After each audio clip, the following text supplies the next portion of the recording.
rank where the view is nothing less than phenomenal. For how I express and project from my abdominal. The only view better, both my daddy and my mama know. No living parents, my sons give me balance. My wife is my serenity, this mic is my identity. The world is foul enough, that's why I write without obscenities. Provoking danger with broken language and spoken anguish. Begging to get hurt, why would you ask to go through changes? Yes, Lord, life's a chessboard, master the angles. Control the tempo, be the one who holds the info. Acknowledge is just as deadly as machete swings. When spoken, the truth is as potent as that Medellin. While others swear the style is free, I just let it ring. Our time is undervalued, soldiers make us better kings. My family's on my shoulder, reaching after better things. Today I take the shot, for them I'd rather set the screen. My mama told me follow my dreams. My daddy told me get it by any means. Stand tall, make them bow to a king. But I've evolved, you can see the result. Look in my eyes when you speaking to God.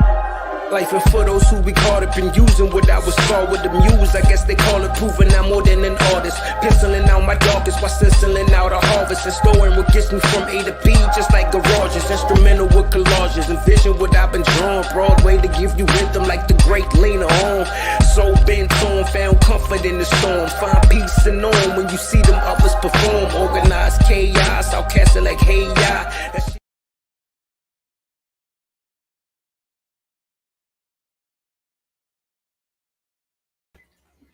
Yo, party people in the place to be. What's good? It's number one Chief Rock Knicks Universe, your main man, Uncle Freezy, and welcome to the premiere Knicks in the Nighttime show. The Knicks at Night podcast. What's good, everybody? Daniel Berry Sports Highlights is in the building. Alfonso Scott, salute, sir. Trini from Harlem is in the building. What's good? What's good? What's good, everybody? It's good to see y'all. Good to be with y'all. Andios, what's happening? Man, I've been getting some, man, it's been a really, really, really busy, productive, odd, peculiar day. Getting to know new people and also getting to learn new things. Also, the Lawrence Tears family is, a lot of the Lawrence Tears family, they appear to have rocks in their shoe for some reason. And I think they're pointing to the show last night as, as a rock in their shoe. Not the show itself, but the fact that, whatever. It's like, whatever. Last night's show was kind of different than shows have been in the past year or so. Last night's show was different than what we had been doing. I guess I had been intentionally trying to tamp down the circus, but last night it was dun, dun, dun, dun, dun, dun, dun, dun, dun. Salute to the members of the channel. DSJ, what's good, bro?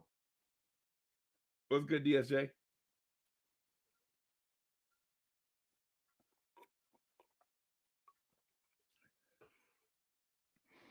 DSJ, they had us twisted. They had us on a merry-go-round yesterday. Right? They had us, yeah. Yeah, man. Yeah. But tonight, I guess what we'll do is try to stick to Knicks-related content. Try to, talk that talk the way that we like to have that talk to us. Justo11 is in the building. Justo11, it's good to see you, brother. It's good to see you. So I sent the link out to... Yeah. They say no. I say yes. They don't know I can make, well, you know the rest. So the link is out. So some of the guys are going to show up tonight, man. And we're going to talk about a few things, including the Eastern Conference and where we fit in. right? I want to break down, diagnose, analyze, and report information about the teams immediately in front of us, a little ways in front of us. To die for is in the building, and behind us, teams that we may have to contend with. How about that? How about that? Kev Guapo is in the building. I hope I didn't miss anybody. If I missed somebody, it's accidental and not intentional for sure. So yeah, yeah. I DSJ, I'm with you. Who can rock the mic like me? Nobody. Yeah, man. Yeah, man. DSJ catch on so quick, right? Hey, DSJ catch on quick. I ain't gonna front. DSJ already know, like, when I get into this mode, it's just one of them things. Not really like a merry-go-round, right? But it's just, you know, just one of them things when I get in that mode.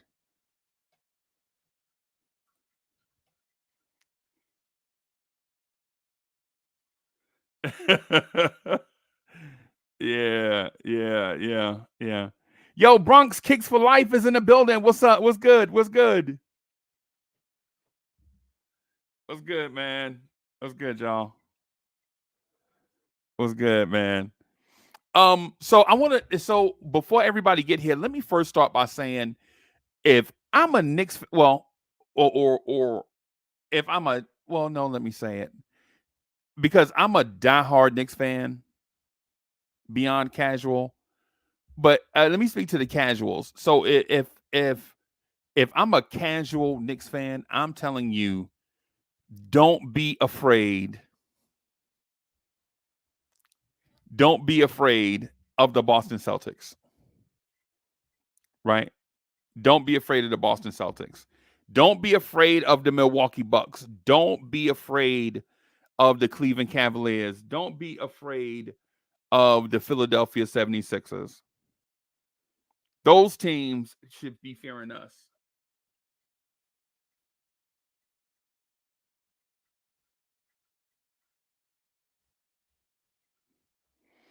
right?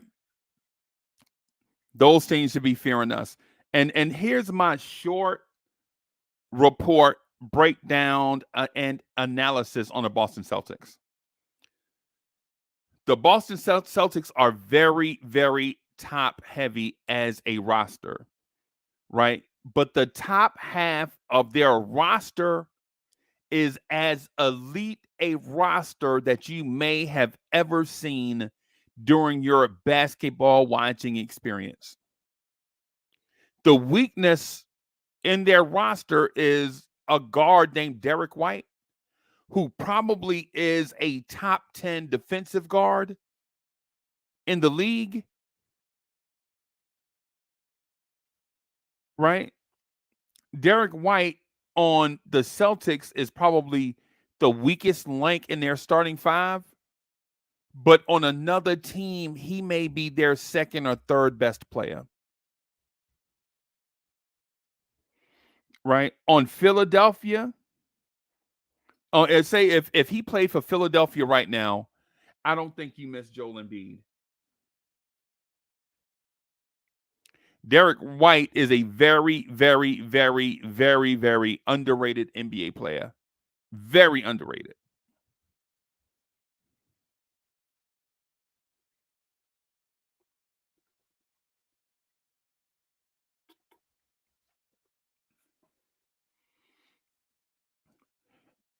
If we speak to basketball only and don't speak about ifs,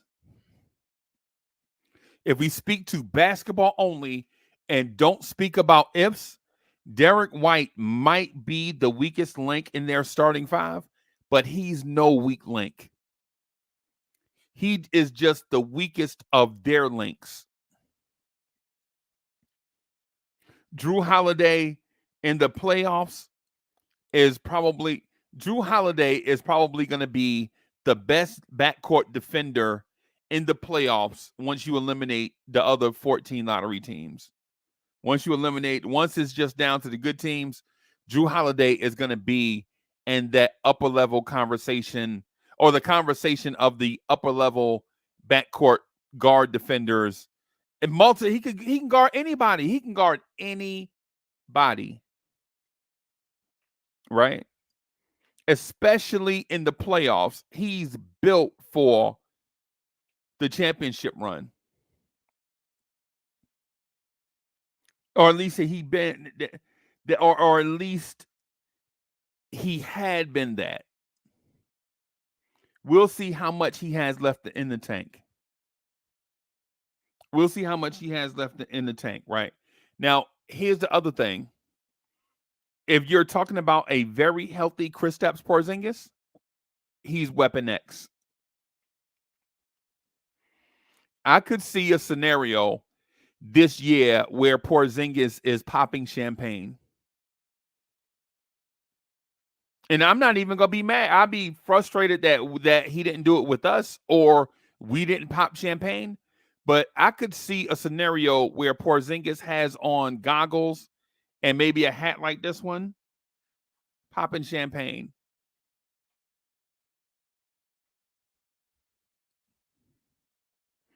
That Celtics team is primed for a deep championship run, right? Now, if they have to face Philly and Milwaukee and Cleveland to get there, I'm picking Boston over Milwaukee, Cleveland, Philly, Orlando, Indiana, Chicago, and Atlanta.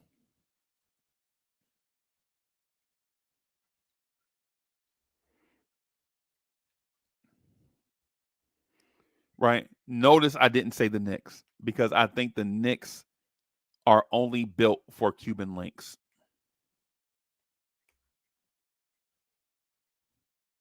And I know, you know, I know I sound like a homer right there, but as I wrap this up, you'll understand why I'm saying this. The Celtics are built to beat any team in the NBA except one. Except one.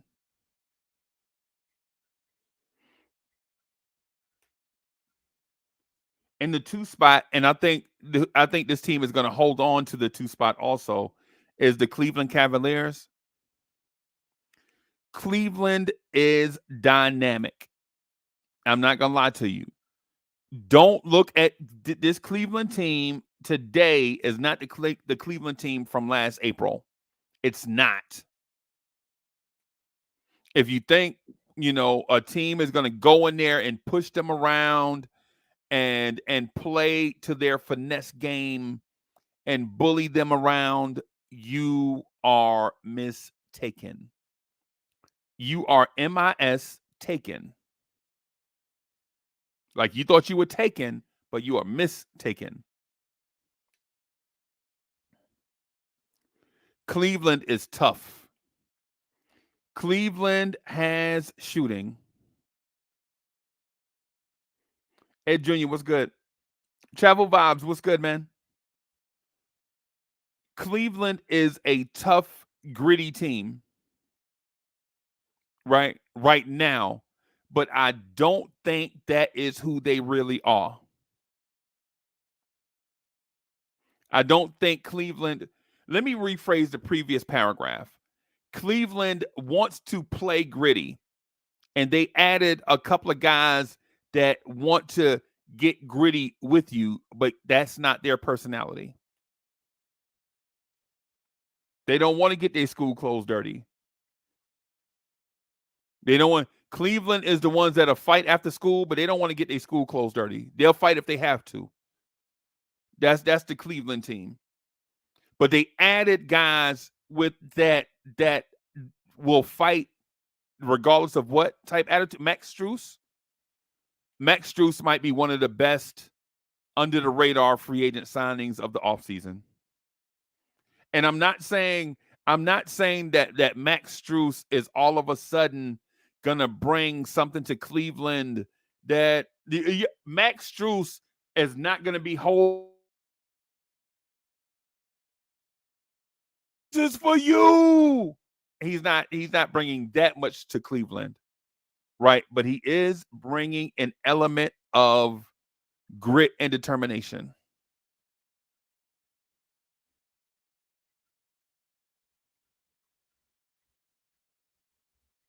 Cleveland, he does bring that, but the one man gang never wins. That's why Hollywood and Netflix and Paramount Plus and Hulu all have shows about a one man gang winning. It's why people watch Reacher and all those shows where it's like a one man gang against everybody, against all odds. Because it never happens. That's why they make movies and it's in Hollywood. That don't happen in real life.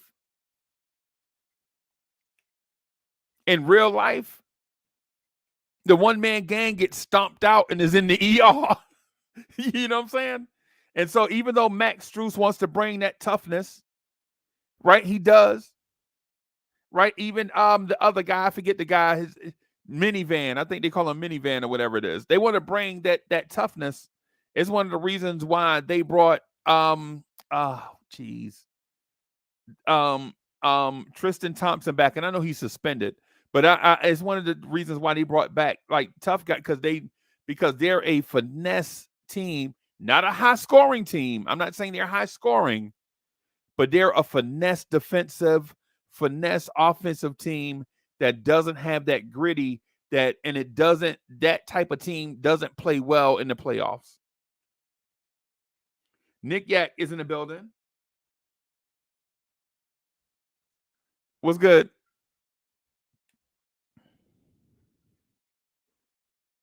Boston is talented and top heavy. When you go to the bench, when you're talking about Sam Hauser and Xavier Tillman, I think that's what he drop off. Cleveland is a finesse team that wants to be gritty, but they're not gritty. They'll fight if they have to.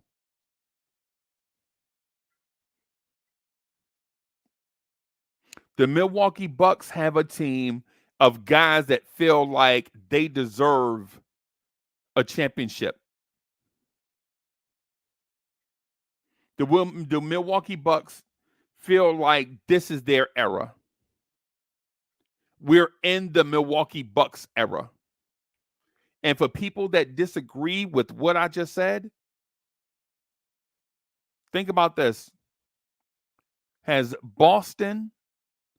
that Boston team, this Cleveland team, won a championship recently, say within the last 5 years?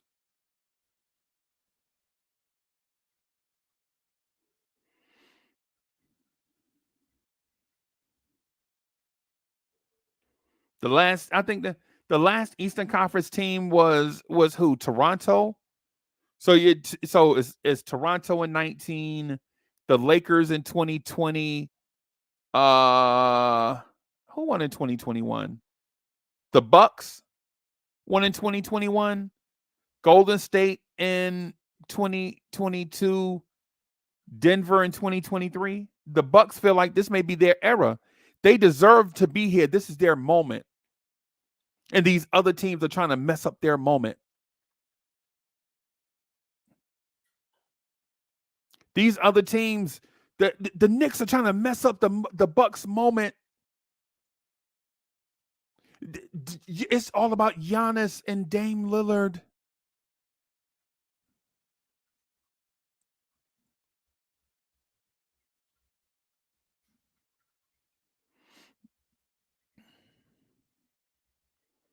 The Bucks think that they deserve this. Last year was a fluke. Last year, the only reason why they didn't win last year, Giannis was hurt. They traded away their championship point guard to improve, but got worse.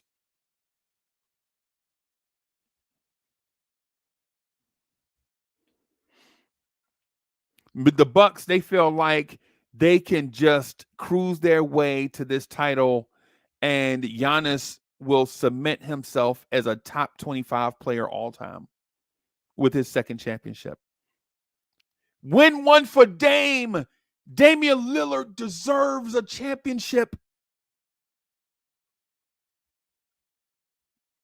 Argentina in the building was good. That's the mantra. That's going to be when the Bucks make it.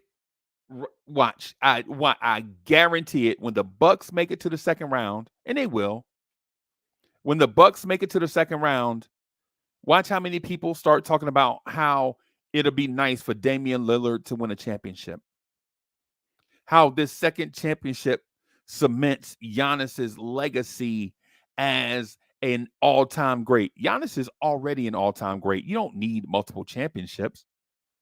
The dude is a great player. You see him every night. What does he have to prove? Now, we say that. We know that. We know Giannis is right now definitely a top 150 player all time. Definitely.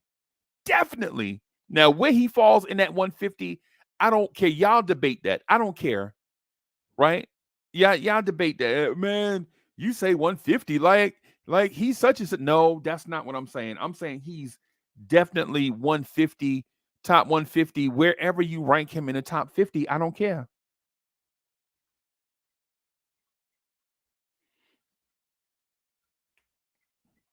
Yeah.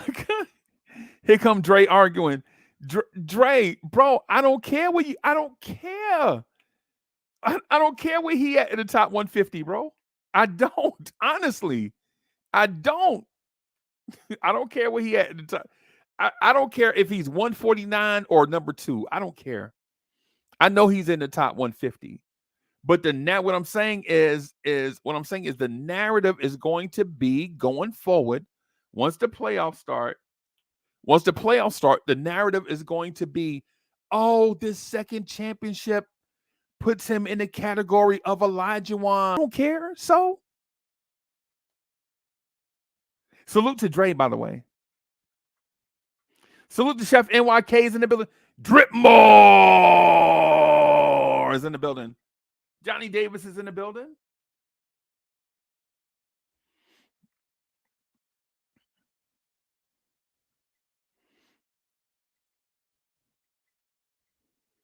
The narrative around the Bucks is this is Giannis's era in the Eastern Conference. Right? The NBA is in a Jokic versus Giannis era.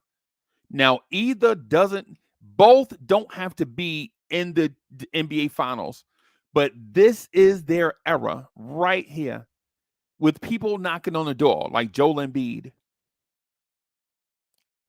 like Luka in the other conference. In 2 years, it'll be Wemby, right? And then there's the Philadelphia 76ers, the Sweethearts, right? The Sweethearts, right? Philadelphia, if you think, and listen, if y'all think I'm lying, hear me out on this. Every generation, the Sixers have a generational talent, right? Now, and I know that sounds like a play on words. It sounds like alliteration, right? Uncle Freezy, that's just alliteration. No, it's not alliteration, right? The Atlanta Hawks don't have a generational talent every generation. The Knicks don't have a generational talent every generation. You can legit go from Joel Embiid to Allen Iverson to Charles Barkley to Dr. J to Wilt Chamberlain. Every generation. Every generation, Philadelphia has a generational talent. Right? Now, do those guys always win championships? No, of course not. We know that. We already know the answer to that question. The answer to that question is relatively easy. But Philadelphia always has a generational talent. They always have a sweetheart. They always have a darling in the media. Right? Wilt Chamberlain always had microphones in his face, always did magazine interviews, right? Dr. J was all over doing all the commercials. If you lived during the Dr. J era, you know what I'm talking about. Little kids walking up to Dr. J on the street, Converse. Allen Iverson reinventing swag in the NBA, reinventing swag and personality in the NBA. People love Allen Iverson to this day. They still love AI to this day. To this day, people will argue what player is better, Kobe or Allen Iverson. To this day. People love Charles Barkley, man. People watch Charles Barkley on television not every night, but twice a week. You see Charles, hey Chuck, the Knicks suck. You see Charles Barkley twice a week. You see these former Sixers, they're darlings. The NBA can't wait to give the Sixers a championship, right? The Sixers deserve a championship. The media darlings, they're generational talents. They go back as far, they start right here at Embiid, who's a media darling, from Embiid to Iverson to Barkley to Dr. J to Wilt Chamberlain. Media darlings, people eating them up. Hey, well, how many ladies did you see last night? Let me see. I got to count on my fingers and toes. You know what I'm saying? Charles Barkley and Michael Jordan, best friends, acting like they hate each other.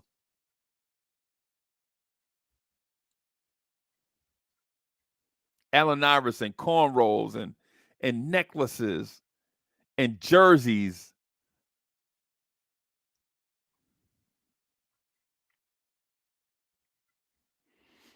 And then you have the up-and-comers, your Orlandos, your Indianas. All they want to do is upset the apple cart. Indiana, Orlando, all their whole lot in life at this moment is to upset the apple cart. They don't care who, right? They don't care who it is. They just want to get a punch off. They don't care who they knock off. Orlando, right now, they want to make a name for themselves. Indiana, they want to make a name for themselves. They don't care who or where, right? They're in that moment where they're looking at teams as if these teams are occupying the spot where they belong. And all they want to do is knock somebody off to get on the grand stage. If you're Pascal Siakam, and you're a free agent this summer, what better way to prove to NBA teams that you are indeed the man to lead a franchise than to knock somebody off and the cameras are shoved into Pascal Siakam's face?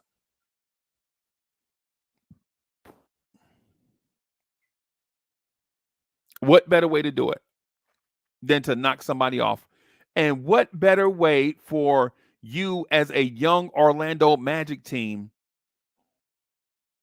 to put your two budding superstars on the grand stage in commercials, on Doritos bags, wearing Nikes, than for Orlando to knock off Orlando as the 6 seed to knock off the 3 seed.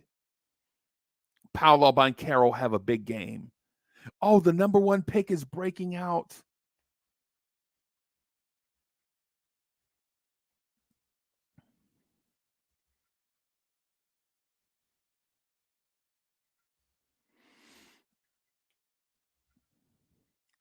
And then there are your 2 forgotten about franchises, right? Right? They're struggling. Their front offices don't know what direction to go in. They should have made trades. They didn't. They should have made roster adjustments. They didn't. They should have made coaching adjustments. Not fire the coach now. Not fire the coach, but make coaching adjustments. They didn't. And now they'll be playing in the play-in to maintain something for their fan base.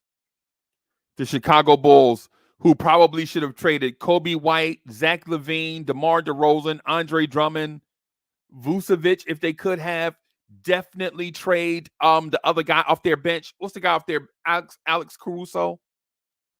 Chicago probably could have traded 6 or 7 people, but they didn't. Right? They want to prove that they're to their fan base that with a little luck, they can be something. Right? But they probably should have traded Patrick Williams, DeMar DeRozan, Alex Caruso, the big man, Andre Drummond, Zach LaVine. They probably should have traded all those guys, got draft picks, went into the draft, and be in the same spot this time next year with a younger team and more salary cap space, but they didn't. Brahim is in the building. King Imbert is in the building. And so there you have it, your short analysis, report, deep dive into Boston, Cleveland, Milwaukee, Philadelphia, Indiana, Orlando, Chicago, Atlanta. But what about the Knicks? What about the Knicks? The Knicks, ironically, are a mix of all those teams that I just mentioned. The Knicks are a mix of all those teams that I just mentioned, except our mixing is done. We don't have to search for anything. We are who we are. Right? Do we have 2 stars on the cusp of potential breakouts and stardom like Orlando? Absolutely. With Randall and Brunson, OG Anunoby, Dante DiVincenzo, Precious Achua, Bronx Mel is in the building.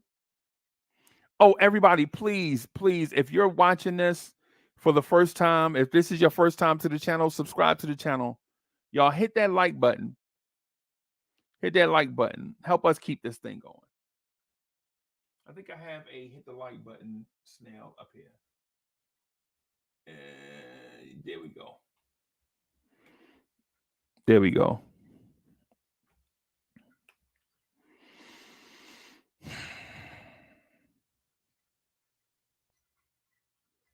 Do the Knicks have 2 stars to go against the 2 stars in Boston? Absolutely. Strength in numbers. While we don't have a top-heavy roster like Boston, we have a deep roster. When I ask you guys this, be honest with me. Be honest with me. Keep it a stack. When I ask you, when healthy, which team is the deepest, keep it a stack with me. Don't shoot me the gas because I'm a Knicks fan. Right? But if I ask you, what team in the top 10 in the East right now is the deepest out of Boston, Cleveland, Milwaukee, Philadelphia, the Knicks, Orlando, Indiana, Chicago, Atlanta, 1 through 12? You tell me who's the deepest. 1 through 12, who is deeper than the Knicks right now out of those teams I mentioned? It may be 9 or 10. I'm not counting really. It's an approximate. Miami. Yeah, I forgot about Miami. Yeah, Miami too. Yeah, I think that makes it 10. Right? Is the Miami Heat roster deeper than the Knicks? Is the Atlanta Hawks roster deeper than the Knicks? Is the Chicago roster deeper than the Knicks? Is the Orlando roster deeper than the Knicks? Is Indiana deeper than the Knicks? Is Philadelphia deeper than the Knicks? Is Cleveland deeper than the Knicks? Is Milwaukee roster deeper than the Knicks? Is Boston, are the Boston Celtics deeper than the Knicks? Somebody tell me. Y'all tell me.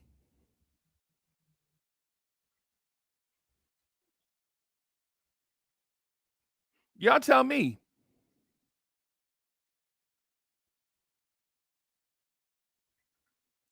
In my view, and I don't know it all, but I do know some, and I'm willing to share what the little bit that I know, right? I don't think any of the teams mentioned are deeper than the Knicks, right? And so here's one, and it's going to be controversial. And here's a part. It's controversial, but I'm going to ask it anyway. I'm going to keep it a stack. Y'all be honest with me because I'm going to be honest with y'all. Out of all those teams that I listed, who has a better coach in the East than the Knicks? Is Boston's coach better? Is Doc Rivers better than Tom Thibodeau? Is JB Bickerstaff better than Tom Thibodeau? Is Nick Nurse better than Tom Thibodeau? Is Eric Spoelstra better than Tom Thibodeau? Is Rick Carlisle better than Tom Thibodeau? Is Jamal Mosley better than Tom Thibodeau? Right? Is Billy Donovan better than Tom Thibodeau? Is Quinn Snyder better than Tom Thibodeau? Y'all tell me. Y'all tell me. And I'm not saying it. And listen, I'm saying this I'm saying this in a conversational tone, not a controversial tone. So if this is controversial to you, don't take it that way. I can't tell you what to do, but what I'm saying is this is in a conversational tone, like we're just chopping it up with each other. So I'm not trying to be adversarial. I'm not trying to be adversarial with you. What I'm saying is these are the facts, the way that I see them. And if you see them differently, you let me know by putting your stuff in the chat. We respect y'all opinion.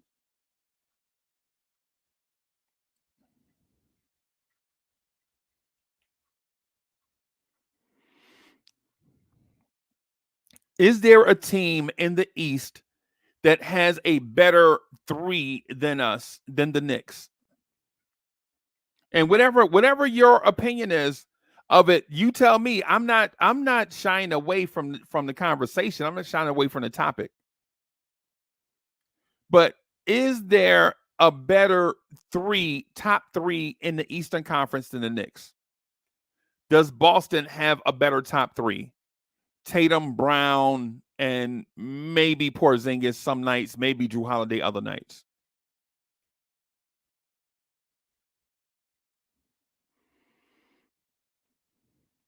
Does Cleveland have a better top 3 than the Knicks?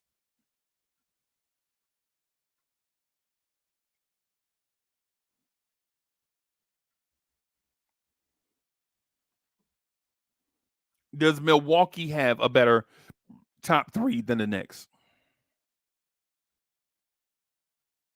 Does Milwaukee have a better top 3 than the Knicks?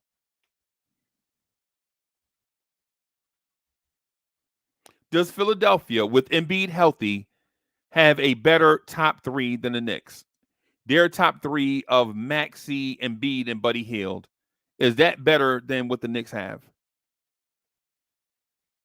Does Miami have a better top 3 of Tyler Hero, Jimmy Butler, Terry Rozier, or Bam Adebayo, whichever one you pick?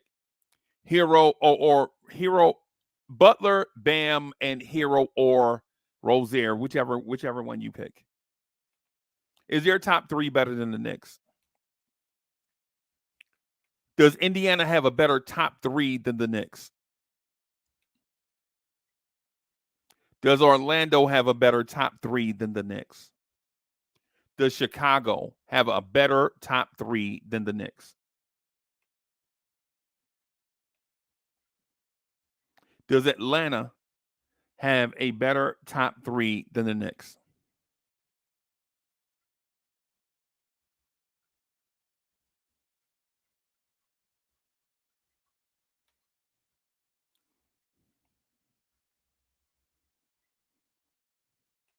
when healthy, does any of the aforementioned teams have a better bench than the Knicks?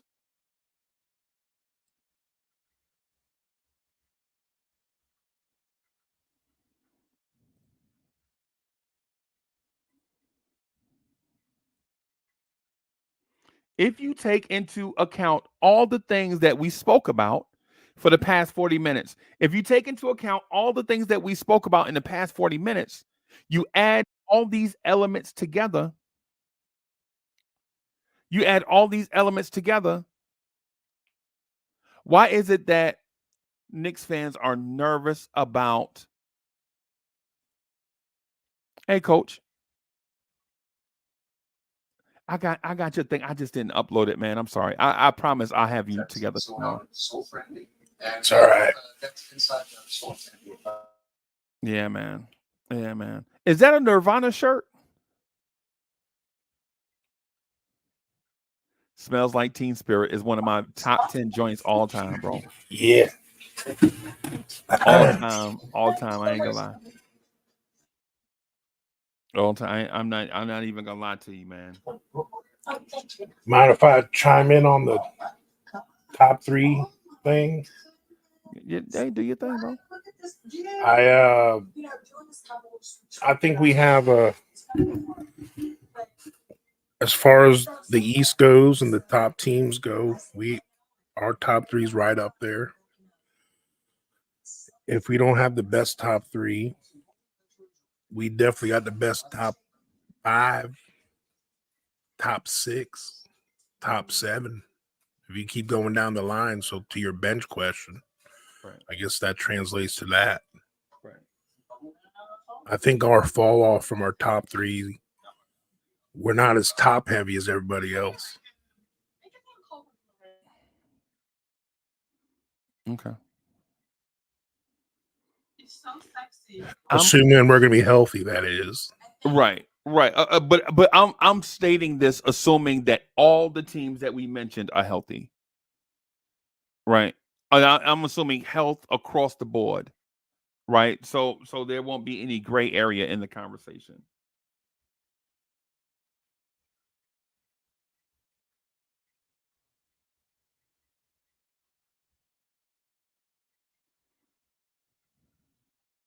I got a lot of background noise. I got to mute between stuff.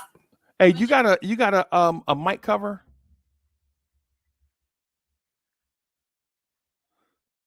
Oh, okay. Okay. I just got a hot mic. I don't know, maybe I got to lower it or something. Yeah, probably. Yeah, probably. That'll do it. If you get a mic cover or lower the pickup on it, then you'll be straight. So yeah. Sherwood is in the building. So yeah, man.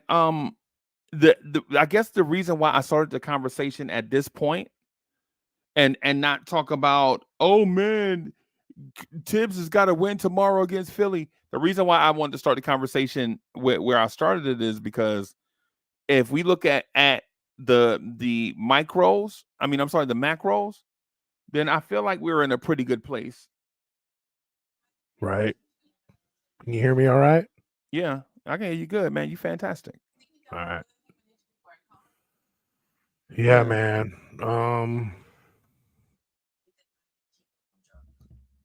I'm excited to see what we do, man, in this second half. I think everyone's going to be surprised how good we are just from iHeart being back, and obviously Dante, because we were still balling with them. Right. So if we can just hold on for dear life, Right. because with all of our players together, we're a 900 team technically. Yeah. You know what I'm saying? Like we're 12-1 with who, with everyone healthy, not counting Burks and Bogdanovich. Yeah. So if we just status quo the rest of the way and be a 60% win team, then we're a 50 win team, and that usually translates to top 4 seed. But I think when everyone's back, we're gonna start creeping up again. So that's we just need to try to hold on. I don't know how many games it's going to be before Randall and or OG come back, Right. but we got to try to hold it down till they get back Right. because we Right. can't afford to drop. I mean, honestly, if we drop to the 6th seed for some crazy wild reason, I'm comfortable playing the Bucks in the first round. Right. But then we run the risk of playing who in the second round. But Who? Boston, Oh man, I ain't scared of. I ain't scared of them. I thought you thought you were gonna throw a curveball, man. I want us to be healthy when we play them. Like I don't see how. I try not to watch these other pundits. The Stephen F. Smith. That's what I call him. He ain't no A. Yeah. And the mad dogs of the world, they're so desperate. The overreactors. Yeah, but I heard him talk about the Knicks. Like I understand they're a national brand now, and maybe they don't keep up with the Knicks as much, but it just seems like they're so uninformed. Right. Like the way Mad Dog and some other guys are, oh, they're just a second round exit team. I mean, we were a second round exit team last year with Right. less and Right. with Randall, like not there 100%. Yeah. And we took the Eastern Conference champion Heat to 6 games. Yeah. 6 and a So, half. Someone say 6 and a half. I mean, You know what I'm saying? and any basketball guy that watched that series, you can't tell me we couldn't have won that series. We were veterans away from beating Miami, bro. Yeah. If we had veterans in those young player spots, and I'm talking about in that moment. Now, I'm not talking about the future and going forward and all of that stuff, right? I'm not saying that. I'm not saying Obi, Quickly, Grimes, RJ, and all the young guys will not be fantastic players going forward. I'm saying in that moment, youth was not served, right? In that moment, you probably needed veterans. The moments were probably a little bit too big for the young guys, right? And listen, I'm sure all those guys are going to be fine, play fantastic NBA players, right? But Miami put those veterans out there with all those veteran tricks, tugging on your jersey, back screening, fouling you at the rim, The business. flopping over the floor. You know what I mean? And Yep. and our young guys were taught to play basketball the right way, right? They were taught to play quality NBA basketball. You have to experience playoff basketball at a high level in order to play playoff basketball at a high level. Yep. So, what do you think? Who is a sleeper team that isn't an obvious one to be brought up that I wouldn't say worries you, but yeah, why not say it? What's a sleeper team besides the obvious that worries you? If we did Worries me how? like in a series in the playoffs. You mean in a series, a threat to knock us off, Yeah. or a threat to take our spot in the NBA Finals? Because those are two real threats for me. Yeah. I'm gonna go with the first one first. Like threat that could take us in a series. A team that I feel like will threaten us in a series Mm-hmm. is Orlando.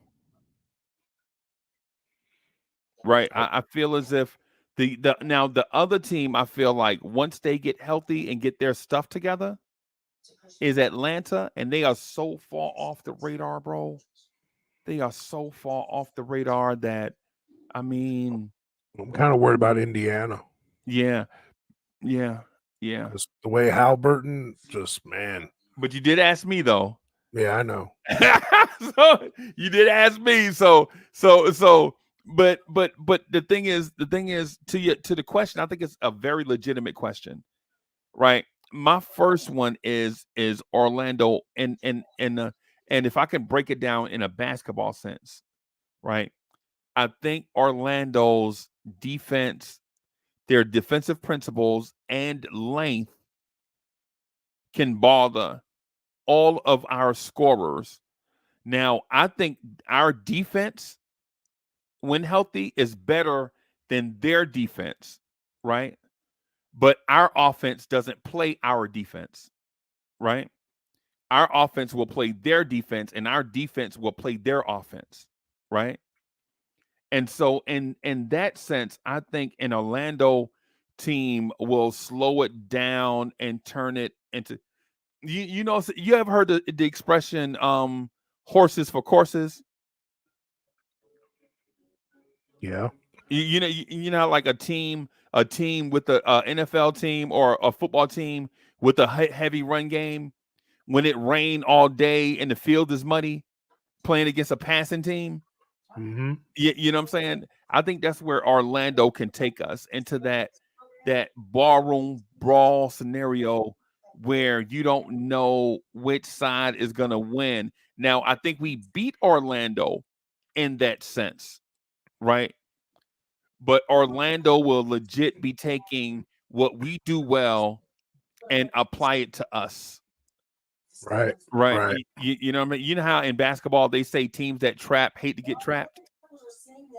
You know, I think it's one of those. I think it's one of those scenarios. Now, if I may flip it on you, do you have a team that makes you uncomfortable that may take us? And I'm talking about in the first round, right? I'm not talking about in the second or Eastern because once you get to the second round of the Eastern Conference Finals, there are no sleepers anymore. Right. Um. Well, I kind of already snuck it a little bit. Like I'm worried about how we match up with Indiana. That offense, man, is and Halliburton is just it just seems like he can do what he wants. Now, Do you think that offense is going to play in the playoffs when things slow down? um I th- I think when we're at full strength, they're obviously gonna have a harder time. So it's hard. It's hard to tell right now. I just think Halliburton is on a magical little ride that this may be his coming out party in the playoffs. You don't remember the same thing happening with the Sacramento Kings were going into the season just like this last year. Remember that? Remember the Sacramento Kings? Mm-hmm. Oh, the offense. They play so fast. And they Yeah, got to the playoffs and they had to slow it down, and Golden State just walked them down. Remember right. how they jumped out to that series lead on Golden State? And then Mm-hmm. Golden State was like, man, you trying to embarrass me on national TV? And they whooped up on Sacramento. Like I know what you're saying, and that's why the way we're built and the way our offense is built, we can play that slow it down game. especially with Brunson. You know what I'm saying? And Right. and now we have it just feels so strange to have this many capable shooters. Yeah. I don't even remember. Have we had this? I don't think I've ever seen this many on our team. Coach, are you saying this is the greatest 3-point shooting Knicks team ever? On paper, yeah. I mean, Yeah. we've had some that have had a nice magical. We may have season. had one great 3-point shooter, maybe one great one and one very good one. But the mere fact that we have guys that shoot over 40% and it's like nothing, man. Allen Say Houston yeah. and Novak. Yeah. Novak, and remember we had Novak and J.R. Smith both at the same time, but they didn't even break Evan Fournier's 3-point. Man, You know what I mean? Ivan, Yeah. rest in peace, Evan. Thank you for your service. Yeah. Yeah. Go have a croissant and Croissant. finish out your career. I hope you do well. And de toi. Je t'aime, mon ami. Yo, that's hilarious. Shout out to all my Haitian brothers and sisters out there. Yeah, man. But you know, Toussaint. blam blam. No, Yeah, so man. I basically think that if we, it just comes down to what the other night, but we had a lot of guys on, so I couldn't chime back in to one of your points, but you started saying something about what things can happen, like what things can happen in the playoffs as far as an extra piece that we sneak in, or I thought you were saying just like what kind of thing can happen in general, like maybe a team getting upset in one of the other rounds, you know. Yeah, there's a pathway to us being the NBA champs. I mean, like there's certain matchups out there that I picked it. You want me to remind you of it? I picked the one. did you? Yeah, I picked it. I said the Orlando Magic, the 7 seed, is going to upset Cleveland, the 2 seed. Oh yeah, I can see that happening. Yeah. I also, and like kind of like, I mean, look at the run the Heat had. You know what I mean? Like this year, I don't know why. I just don't feel like they can beat us either. Who was that? I'm sorry. The Heat. I think but I don't sleep on them either though, because in February we always feel like this about the Heat in February. Yeah, they step it up, and then when April get here, they hit a gear that you're like, that might be our first round game, you know, our first round matchup. Yeah. If it is, I'm not concerned. Like I said, I'm really not worried about anybody. Yeah, I'm really not. Yeah, if it is, I honestly believe, and I'm not pumping. Listen, everybody, y'all have been around me long enough to know I don't pump sunshine, right?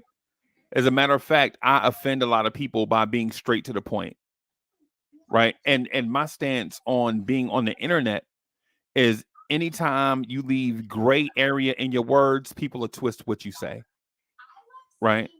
So I just get straight to the point, and I know that's offensive to some, but if you understand that I'm speaking to you from my heart, like I'm not shooting you to gas, and you'll understand why I just be a straight shooter with everybody, right?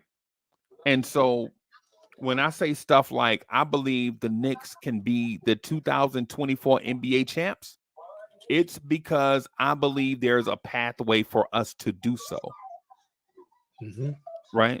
Does everything have to go right? Absolutely. Every NBA champ that has ever existed had to have everything go right. Right? Every NBA champ that has ever existed had to have had that. Because when you put it's too difficult to win an NBA title, just everything being even. But when you face adversity all year, it just makes the ride that more difficult. Right? It's just that, like, coach, would the Denver Nuggets have won the NBA title if Jokic was hurt or banged up? Hell no. Right? That's my point to it, right? That's my point. If Jamal Murray was banged up last year, the Denver Nuggets are not the NBA champs. Right? The year before that, if Andrew Wiggins didn't play out of his mind, the Golden State Warriors are not the NBA champs. Right? And then Boston, on the other hand, in the same situations, last year, game 7, Jason Tatum turned his ankle within the first few minutes, and the Miami Heat go on and beat the Celtics. Right? Yeah. Yeah. I don't want this season to be a man. If we just, I don't want any more asterisks. Yeah. You know, Yeah. because right now I we thought you got were gonna more than one. say I don't want no whips and chains, but okay. I don't want no whips and chains. Yeah. Yeah, man.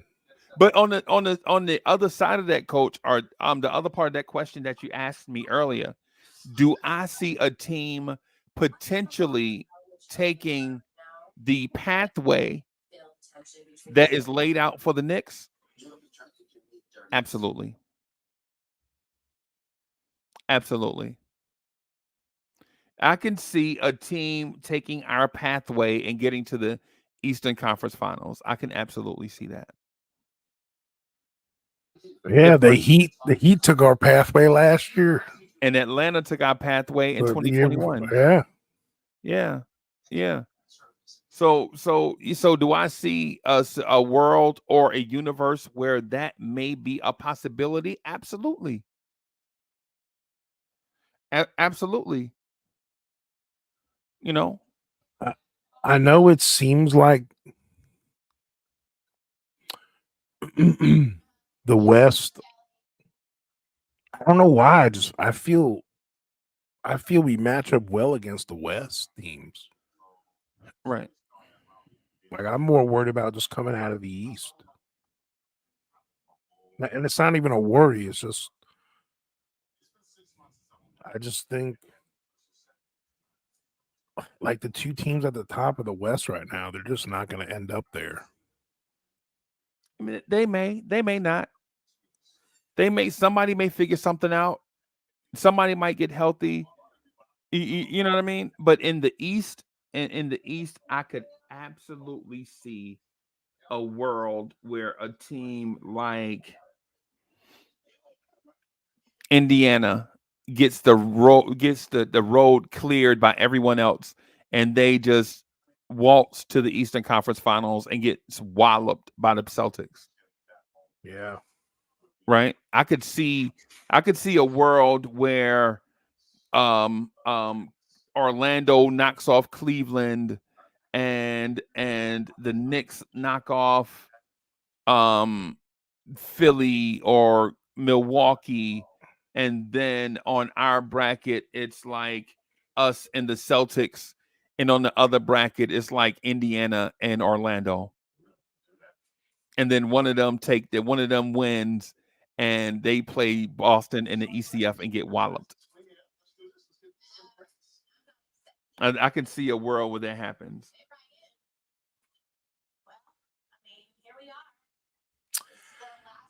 Yeah. I mean, One thing that is good about this play-in thing, I mean, something crazy can happen there. Right. You know, like the Bulls were healthy. You know, you think they can beat the Knicks? I mean, the Magic or the Hawks, or any of those teams that are in the 7, 8, 9, 10 realm. Say that again. Say it one more time. Like, the Bulls, they get healthy. Yeah. Are they a threat to the Heat and Magic and all that? Down there in the play-in. What do you mean by healthy? Zach LaVine's out for the year. Are you talking about overall health and depth, or are you talking about a young guy has stepped up in that next man up narrative? I thought, so Levine is done for the year? I didn't know he was done for the year. Yeah, I think he's done for the year. Yeah. That's my fault for No. But what not I'm asking being. is, are you talking about overall team health, or are you asking about the next man up has actually stepped up and they're progressing without their best player? Well, I think Kobe White's taking on that role for Right. them. Right. Patrick Williams, Yeah. Alex Caruso. Yeah. I mean, I think man for man, talent wise, I mean, they have guys that veterans, because they got some veterans that can step up in the playoffs and Right. be a spoiler for one of those upstarts like the Magic but because the last thing we want is a Magic team riding on high with some confidence. Right. Because I don't know why the Magic's has been our kryptonite, man. Yeah, we've been hurt every time we played them, bro. Yeah. Either Randall was out or Brunson was out. Yeah. But like even over the years, it just seems like, man, we can't beat the Magic. Yeah. They are better though. Yeah. But you're mentioning specifically against us. Yeah. Boncaro's a problem for everybody. Yeah, for everybody. For everyone. He's a dude. Yeah. Yeah. Coach, let me talk to you about a different thing, man. Shoot. The Knicks have a serious problem, man. The Knicks have a serious problem, and it's flying under the radar, and it's a new topic. You ready for a new topic? Or you want to keep talking about the same thing everybody else has been talking about for the last month or so? Nope. I'm all about the new hotness. Let's go. Okay. Jalen Brunson is shooting 32% from three in Julius Randle's absence. Okay. I'm not worried. So what does that mean? That he's not getting as clean a looks as he normally does. Right. And I think a lot of his threes have been in smothered, heavily contested. Yeah, smothered and in more desperate moments. Right. There's something about taking a nice, comfortable open three, or taking a three when you're up by 12 in the third. Right. Right. But then when you're taking them butt puckering threes when you're down 5, toes curled up inside your sneakers. Yeah, and you're coming off a double team, and you got Josh Hart throwing you a pass at your shoelaces, and right.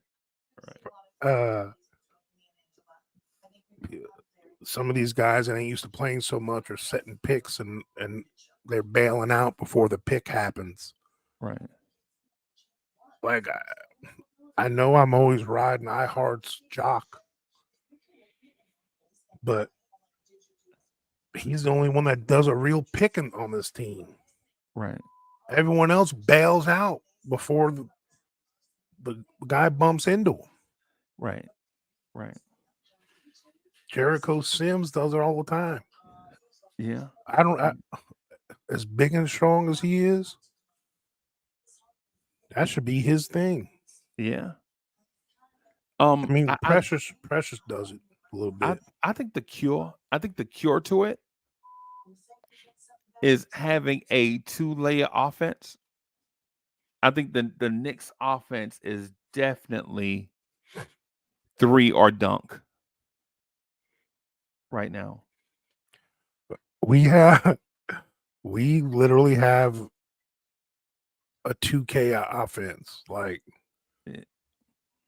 Yeah. like, Yeah, 70% perimeter, 30% at the rim.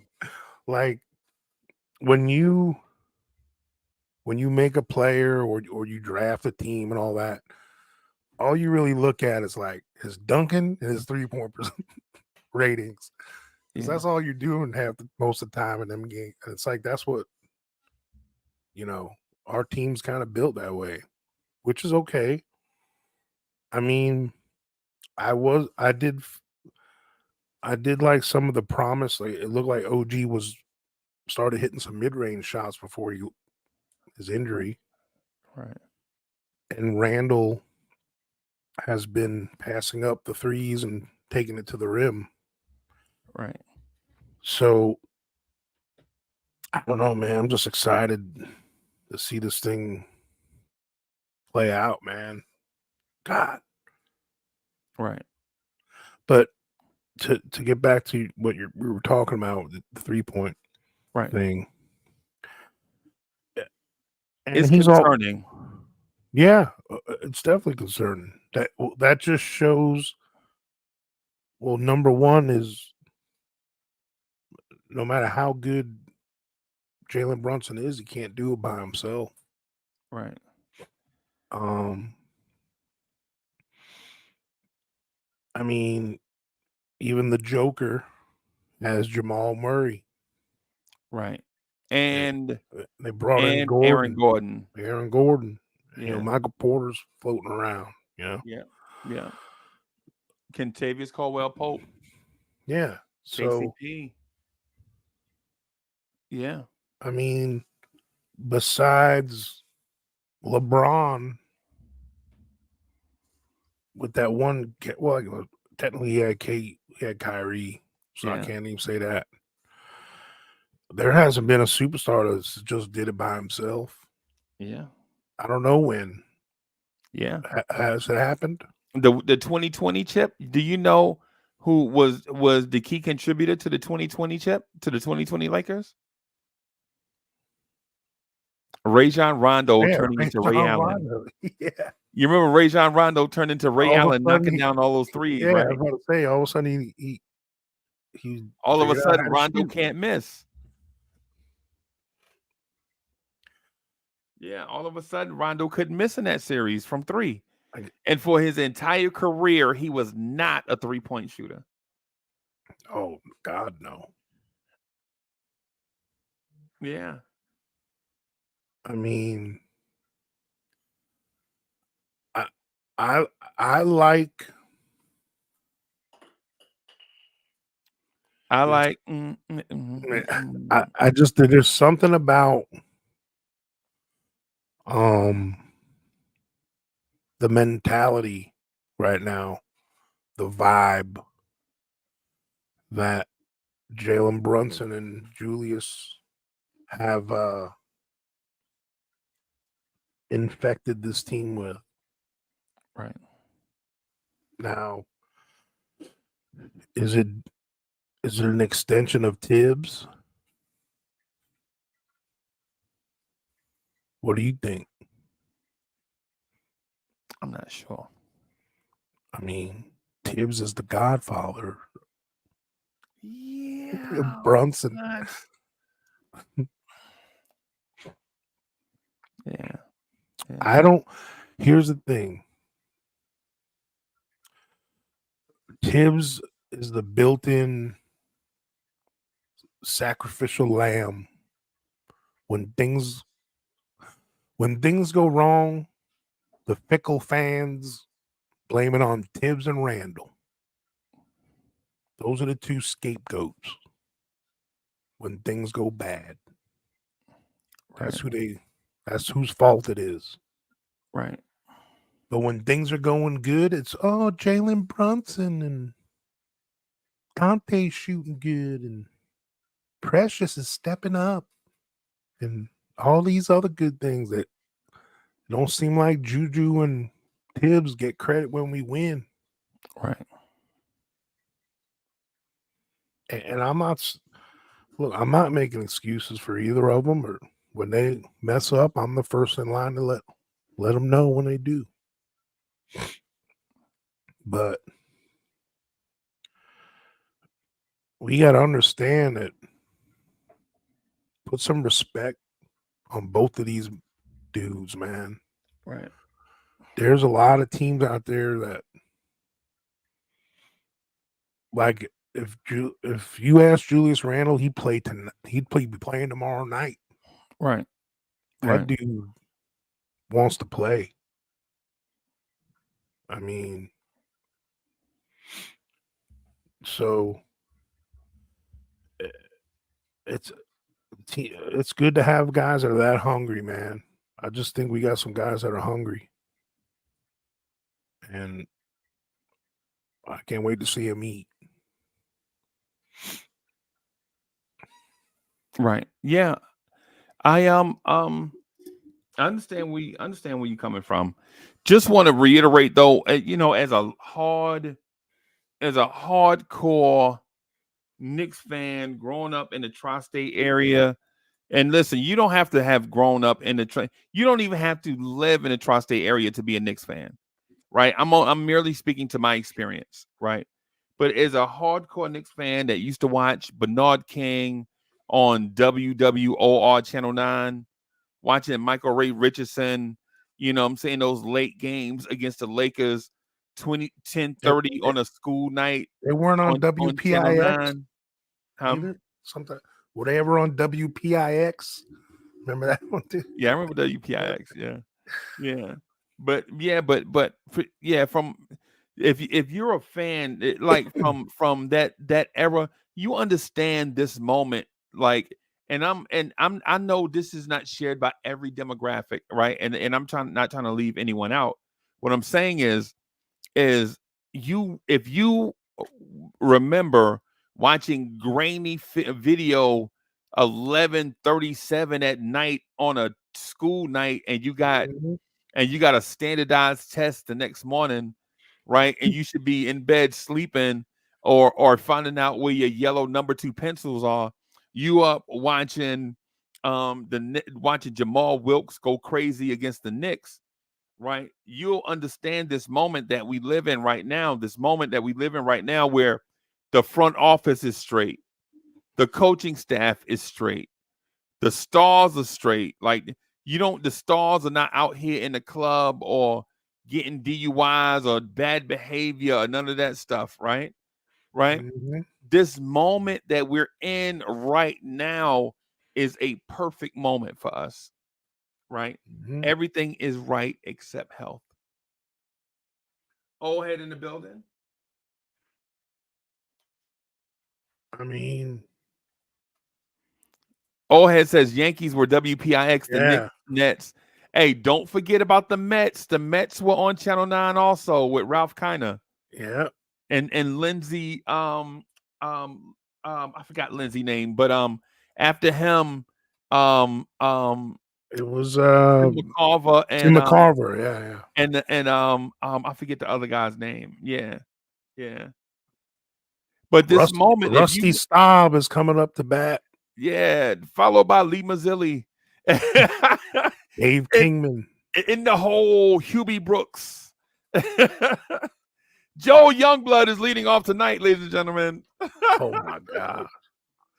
Yo, that's crazy. Like, ladies and gentlemen, Cleon Jones in left and Tommy Agee in center. Yeah. Would you say this little thing that's brewing right now reminds you of like when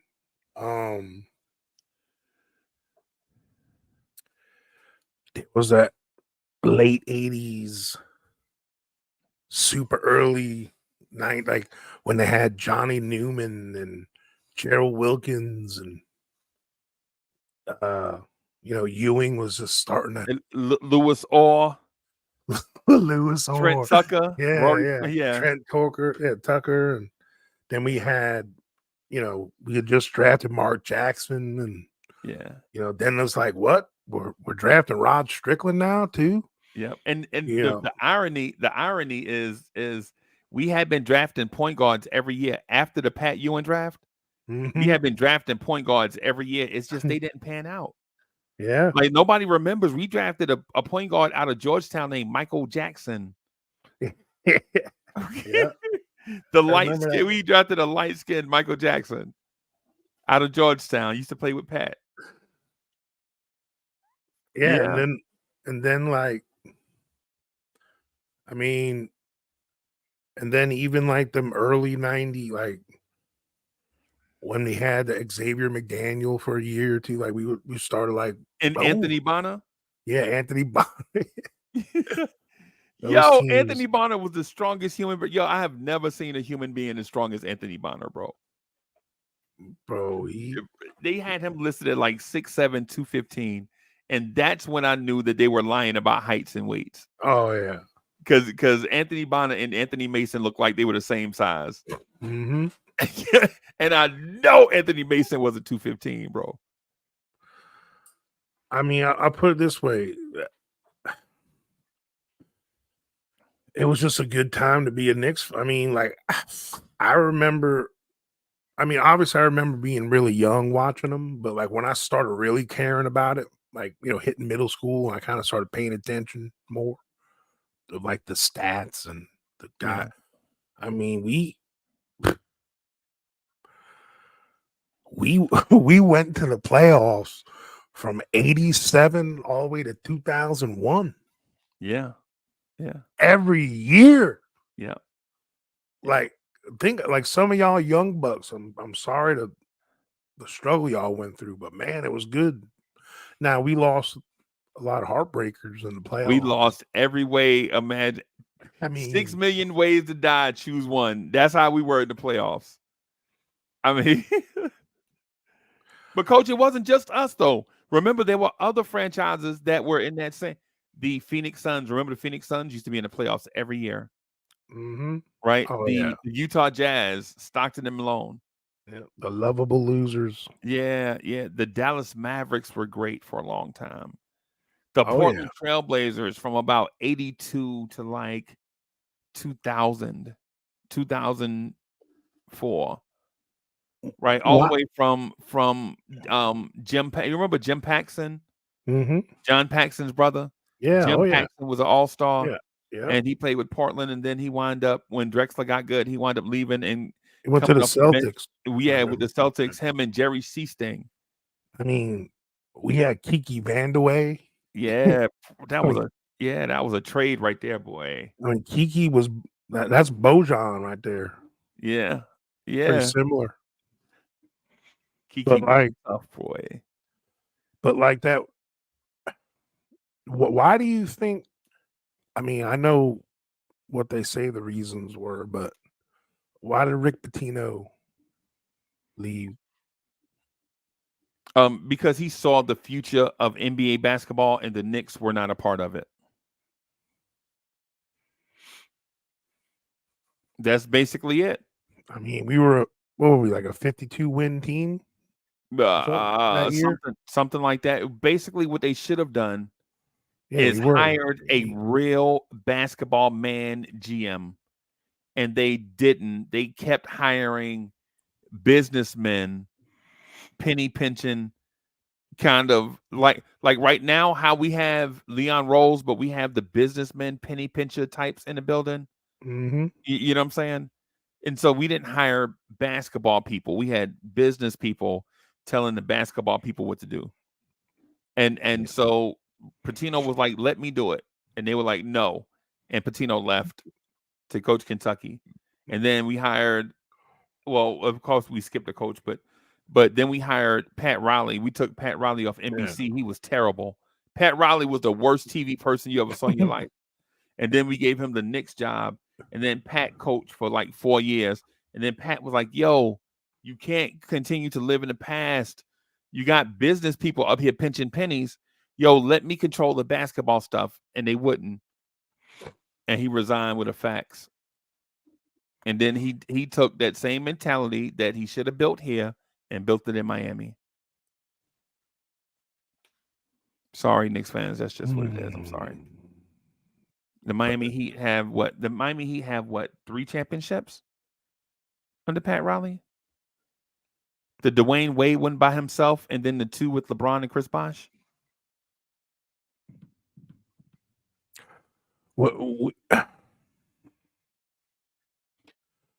What killed us is we didn't have, the front office was the issue. That they rode Ewing's, you know what, for too long. Yeah. And didn't have a backup plan, right, or an end game plan. I'll put it that way. Yeah. Yeah. Because that's when the league changed after that. Right after Ewing, right when Ewing retired, the reliance on the 5 started fading away. Yeah. Although Ewing would have thrived more or just as much in this era, because he would have been an even better shooter than he was. Yeah, he'd have been the best shooting big man ever. Yeah. I'm talking about, if you're talking about 3 levels, of course he wouldn't have been the 3-point shooter that Dirk was. Right. Right. But Dirk would have never been the guy from 10 feet in that Pat was either. So like that drop step fadeaway towards the baseline. Yeah. That thing was unstoppable. Yeah, man. And old head said, wasn't Pitino a running gun offense? No, Rick Pitino wanted to spread the floor horizontally and vertically. He didn't want to have the paint packed with just Pat Ewing and somebody just spotted up at the elbow to shoot a 12-footer. If Rick Pitino would have stayed, I honestly think that we would never have traded for, or we would have found something to do with Charles Oakley. Right? I think Rick Pitino would have looked to add a Hank Gathers type power forward, one that could dribble, pass, and shoot. You remember Hank Gathers, coach? Of course. Yeah, I think Rick Pitino would have probably tried to add a Larry Johnson type earlier. Yeah. Stretch the floor, shoot threes, run when the opportunity is there. Because the Knicks never ran, right? Because they didn't have to, because they were efficient on the offensive end. Yeah. And we were getting stops on D. Stops on defense. Yeah. Pat Ewing to this day has the NBA Finals record for blocks in the NBA Finals. That man had 35 blocks in an NBA Finals, coach. That man averaged 5 blocks a game. That was incredible. But in terms of us, though, right now, in the here and now, I wish somebody would make a song called Here and Now. Here and now. Yeah. But in the here and now, Mr. Vandross. Oh, yeah. In the here and now, I think our team is only built for Cuban links, right? This team legit will play any style that you want to play and thrive in it. When healthy, this team can play any style. Right. This team, they can run up the floor with you. We're deeper than everybody. We can play the half court grind out. That's probably what we prefer, and we're deeper than everybody. You want to play physical. You want to get physical. They can play that style too. Right. Coach, Did you smoke a cigarette or something? I'm teeing up all these song references and you ain't saying nothing, man. Now I feel like I'm out here by myself. I mean, I didn't really feel like singing Olivia Newton-John. Let's get physical. Yeah. But yeah, I think the Knicks can play at any style because we have the depth and personnel to do so. Now, will our coach want to play any style? No. Right? You know what Tibbs want to do. Play it close to the vest. Don't turn the ball over. Be efficient on defense. Crash the boards, offense and defense. You know that's what he wants to do. Right? He's been here long enough. We all know. I really think that